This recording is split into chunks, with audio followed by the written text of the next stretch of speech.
welcome back to the Dr. Ding Show. Last week we talked about adopting a pet and having a family reunion on Zoom. This week we begin our exploration of a potentially more effective way to keep you and your family entertained during these difficult times, using recreational drugs. Although we had hoped to cover all three of these high potential drugs in one episode, our exhausting research and comprehensive testing has resulted in many hours of video testimony. Rather than leaving much of this on the cutting room floor, we have elected to split this topic into three segments. Today, I will be talking about the use of alcohol to cure some of the ills we face while isolated with family members and, in particular, homeschooling. Next week, we will release a further episode on marijuana, a promising drug that can make even the most mundane Netflix show inspirational. And a few days later, we will publish the third and final drug review, pills commonly available in your medicine cabinet. I hope you will tune in to this YouTube channel over the days ahead to catch all three of these important episodes. Sadly, due to time constraints, we will not be covering meth, nitrous oxide, quaaludes, ecstasy, cocaine, mushrooms, or LSD. We will restrict ourselves to only drugs legally available in most states or in your or your parents' medicine cabinet. Because we follow a science-based approach to bring you the truth, each drug we highlight will follow the same process. First, we will provide a short description of the drug and mention how and where you can obtain it. Second, we will interview a subject matter expert that has spent the better part of their life using said drug. And lastly, although I am not experienced in the world of drugs, I will endeavor to take a typical dose of each drug and then record my observations as I experience each trip. Let's begin. The first drug, perhaps the easiest to procure during home lockup, is alcohol. This drug comes in many forms, ranging from whiskey to Chardonnay to beer. Although it was used as a social lubricant pre-coronavirus, nowadays it's used primarily as an inebriant.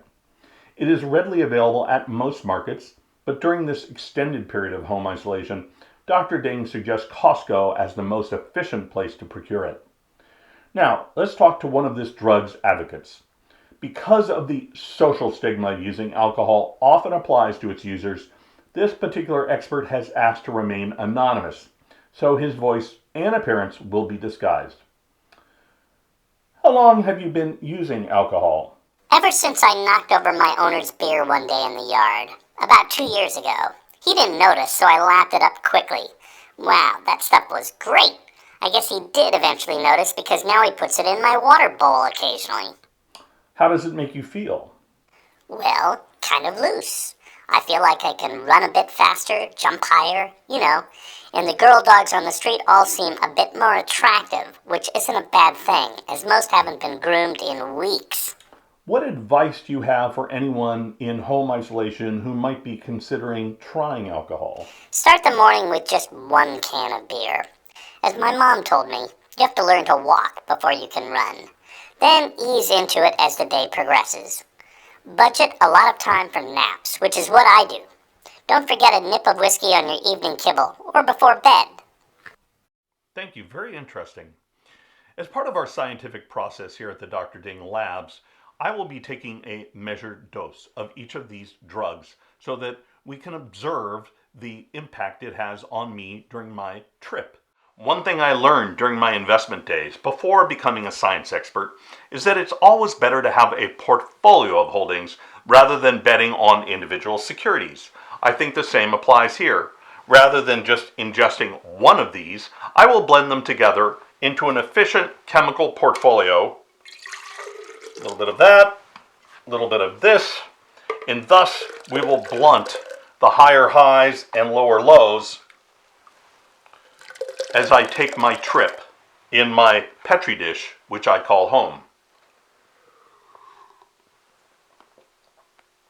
What a nice portfolio. Okay, I am ready to begin my trip. I will record everything I experience with my head-mounted camera. My trip started with a walk around the block with Otto, who was also wired for video as part of the trip surveillance program. It was okay at first, but for some reason, I started finding it a bit of a challenge to follow him.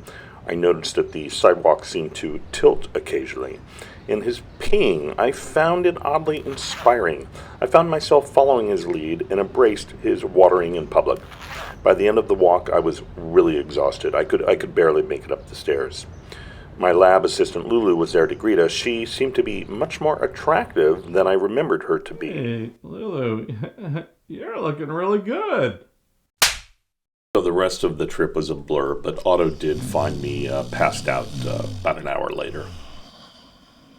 Wow, I learned a lot from this experience. I don't think this is a good drug unless you're not getting enough sleep.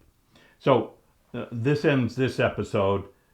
Tune in just a few days for our broadcast on marijuana, a very promising drug, well suited for home isolation.